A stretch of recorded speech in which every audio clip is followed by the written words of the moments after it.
ನಮಸ್ತೆ ಕರ್ನಾಟಕ ಜನತೆ, ನಮ್ಮನ್ನು ಪ್ರೋತ್ಸಾಹಿಸಲು ಲೈಕ್ ಮಾಡಿ, ಸಬ್ಸ್ಕ್ರೈಬ್ ಮಾಡಿ, ದಯವಿಟ್ಟು ಕಾಮೆಂಟ್ ಮಾಡಿ. ನಮಸ್ತೆ ಕರ್ನಾಟಕ ಜನತೆಗೆ, ಯಾರ್ಯಾರು ಇನ್ನೂ ರೇಷನ್ ಕಾರ್ಡ್ ಮಾಡಿಸಿಲ್ಲವೋ ಅವರಿಗೆ ಒಂದು ವಿಶೇಷ ಸಿಹಿ ಸುದ್ದಿ ಕೊಟ್ಟ ಸರ್ಕಾರ. ಅದು ಏನೆಂದರೆ, ನಾ ಹೇಳುವ ದಾಖಲಾತಿಗಳು ನಿಮ್ಮ ಹತ್ತಿರವಿದ್ದರೆ 15 ದಿನಗಳಲ್ಲಿ ರೇಷನ್ ಕಾರ್ಡನ್ನು ಪಡೆದುಕೊಳ್ಳಬಹುದು. ಅದು ಯಾವ್ಯಾವ ದಾಖಲಾತಿಗಳೆಂದು ನಾನು ತಿಳಿಸುತ್ತೇನೆ ನೋಡಿ. ಈ ಶ್ರಮ ಕಾರ್ಡ್, ಆಧಾರ್ ಕಾರ್ಡ್ ಅದು ಕುಟುಂಬದ ಎಲ್ಲ ಸದಸ್ಯರಿಗೆ ಅಗತ್ಯವಾದ ದಾಖಲಾತಿಯಾಗಿರುತ್ತದೆ. ವಿಳಾಸದ ಪುರಾವೆ, ವೋಟರ್ ID, ಡ್ರೈವಿಂಗ್ ಲೈಸೆನ್ಸ್ ಅಥವಾ ಕರೆಂಟ್ ಬಿಲ್, ಆದಾಯ ಮತ್ತು ಜಾತಿ ಪ್ರಮಾಣ ಪತ್ರ. ಇದು BPL ಕಾರ್ಡ್ ಅರ್ಜಿ ಸಲ್ಲಿಸಲು ಅಗತ್ಯವಾದ ದಾಖಲಾತಿಯಾಗಿರುತ್ತದೆ.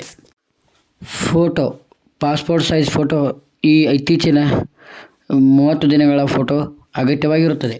ನಿಮ್ಮ ಮನೆಯಲ್ಲಿ ಮಕ್ಕಳೇನಾದರೂ ಇದ್ದರೆ 6 ವರ್ಷದ ಎಲ್ಲ ಒಳಗಿನ ಮಕ್ಕಳಿಗೆ ಜಾತಿ ಪ್ರಮಾಣ ಪತ್ರ ಅಗತ್ಯವಾಗಿರುತ್ತದೆ. ಅರ್ಜಿ ಸಲ್ಲಿಸುವ ವಿಧಾನಗಳು: 1. ಆನ್ಲೈನ್ ಮೂಲಕ ಕರ್ನಾಟಕ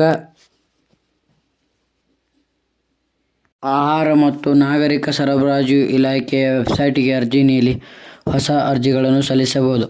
ಮತ್ತು ಇನ್ನೊಂದು ವಿಧಾನ, ಆಫ್ಲೈನ್ ಮೂಲಕ ಕೂಡ ಅರ್ಜಿ ಸಲ್ಲಿಸಬಹುದು. ಅದು ಯಾವ ರೀತಿ ಎಂದರೆ, Grama One, Karnataka One, Bharat One online ಸೆಂಟರ್ಗಳಿಗೆ ಭೇಟಿ ನೀಡಿ ಅರ್ಜಿ ಸಲ್ಲಿಸಬಹುದು. ಕೊನೆಯದಾಗಿ, ನಿಮ್ಮ ತಹಸೀಲ್ದಾರ್ ಆಫೀಸಿನ ಕಚೇರಿಗೆ ಭೇಟಿ ನೀಡಿ ಅರ್ಜಿ ಸಲ್ಲಿಸಬಹುದಾಗಿರುತ್ತದೆ. ಹಳೆ ಕಾರ್ಡ್ ಇದ್ದರೂ ಗುಡ್ ನ್ಯೂಸ್, ತಿದ್ದುಪಡಿ ಅವಕಾಶವನ್ನು ಮತ್ತೆ ಮಾಡಿಕೊಡಲಾಗಿದೆ. ಅವುಗಳು ಏನೇನೆಂದರೆ, ಮರಣ ಹೊಂದಿದವರ ಹೆಸರು ತೆಗೆದುಹಾಕುವುದು, ಹೊಸ ಹೆಸರು ಸೇರಿಸುವುದು, ವಿಳಾಸ ಪುರಾವೆಗಳನ್ನು ತಿದ್ದುಪಡಿ ಮಾಡಿಕೊಡಲಾಗುವುದು ಎಂದು ಸರ್ಕಾರದ ಆದೇಶವನ್ನು ಹೊರಡಿಸಿದೆ.